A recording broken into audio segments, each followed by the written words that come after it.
Let me ask you about a couple things that you've commented on that are interesting in this market. And I know you're not necessarily going to be financing, say, NFTs anytime soon, but what do you see in this explosion of non-fungible tokens? It's currently, I think, about 14% of the DeFi volume, about $28 billion. It's not going anywhere, and most people have a hard time understanding what's happening here when ETH rocks, black and white PNG images of rocks with self-proclaimed no value added are trading for millions of dollars. CryptoPunks, degenerate apes. It's a big market. Stanley owns 2,000 NFTs. He showed me them when he was here. He's never sold one. Tell me about what you see happening. Yeah. Does this affect your market? Will we be able to finance those NFTs on Nexo or other things going forward? And is this a blip or is this new reality? Oh, that's a very good question. I mean, another sign that I'm getting slowly older is that quite frankly, I had a very hard time wrapping my hand around it.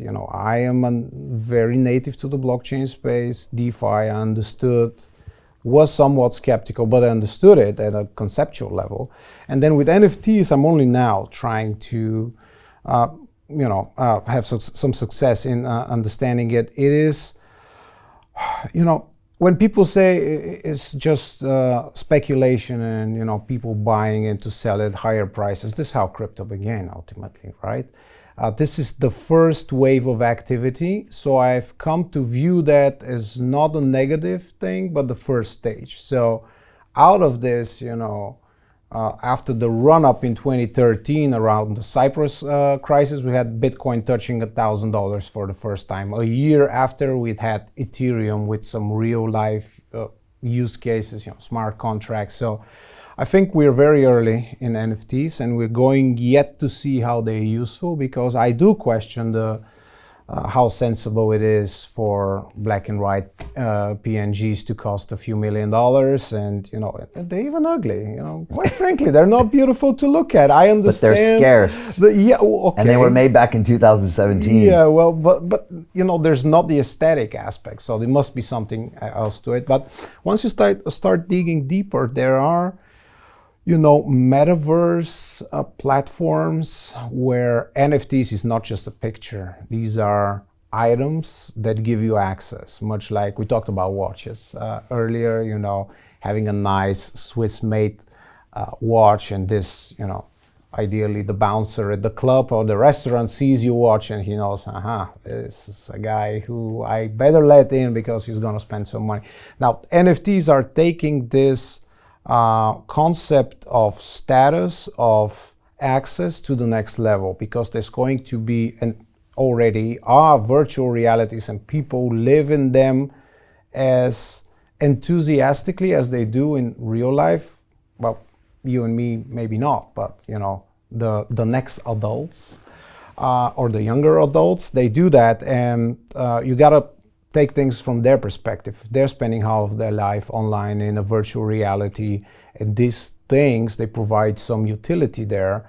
This is valuable, and we got to keep an open mind of how valuable that could eventually become, because there's some merit to it. If it gives you access, if there's truly scarce in the sense of giving you an experience that you can otherwise not see and get.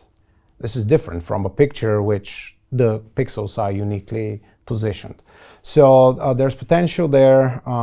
We're slowly getting a little bit excited. When does that translate into assets that you can borrow against on Nexo? I don't know. It has to be liquid enough, because we have people who borrow from us and people who earn from us, and at some level they intertwine, meaning the assets that are earning, they go to finance the guy who's borrowing, right? And we gotta be certain that at all times we can guarantee the principal of the guy who's earning. So, the easiest thing would be to, onboard NFTs, but the liquidity dries up very quickly, and we have to protect the people that are earning. So I don't have an ETA on that. As soon as we have abundant liquidity, that's the beauty of blockchain. Eventually, even this building can be tokenized, and you can borrow against it. You can share the revenue. It's the tokenization of the world. But yeah, liquidity is very important to protect everyone. It's an interesting space to observe. Like you said, the use case of Bitcoin early on, early days was the Silk Road, right? And that's one of the reasons people actually used it. And God bless it, because it allowed people to initially transact. So you always have to kind of be thankful for what brought these instruments liquidity. And right now, NFTs, which are non-fungible tokens, which can mean anything in the future, a piece of real estate, a business. But now they are currently JPEGs. Just like, as Andreas Antonopoulos said, our first version of the internet for me in 1989 when I got to MIT was I could send an email to my brother at Stanford and nobody else. And that was the internet. And it was kind of boring. Right now, NFTs, for most of what we know, are JPEGs, and we think that's what NFTs are, whereas the internet was much more than my email, as we saw later. It was Web 1.0, 2.0, and 3.0. So to be continued on where it goes, but also, as humans, we're constantly social signaling. You're in London right now. You're going to dinner at a place in Knightsbridge later. You're going to be surrounded by guys going by in Lamborghinis. Not just the Lamborghini, but the special limited version Lamborghini, right? Having a Lambo in London is no big deal. That's an NFT there. Yeah, it is, right? Off-chain NFT. It is an NFT. And again, the car in the garage is one thing, but a picture of your car on Instagram is worth a lot more. Probably, yes. So that's metaverse a little bit. Right. And again, the women are going to be wearing high heels with the red bottoms on, right? What does that mean? There'll be labels there. Even being at the restaurant you're at is quite a cool thing to do. Not everybody can get there. This is what I'm saying. So as humans, we're constantly social signaling, whether we want to admit it or not. And NFTs is just almost a way of taking that to the next level, to where now I can just, casually upload a CryptoPunk image to my Twitter. What am I implying? That I own it.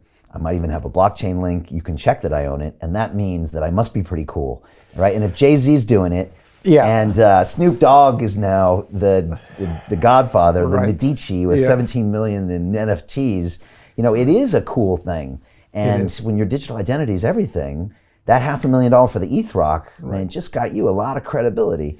Maybe more so than your LinkedIn profile does, or your interview with CNBC. It starts to become this pecking order. The thing is that the guy with the Lamborghini in front of the restaurant will probably have a better time tonight, and especially if the ladies with the high heels, red bottoms see it, he's going to probably have more fun than the guy with the with the ETH Rock. Maybe, but instant gratification. But it doesn't scale either. No, it doesn't. That's crazy thing here. Because you have a point.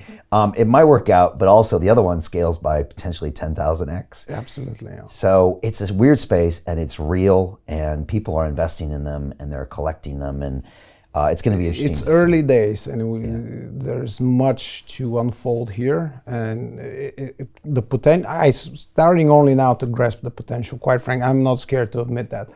It's only now that I begin to understand it.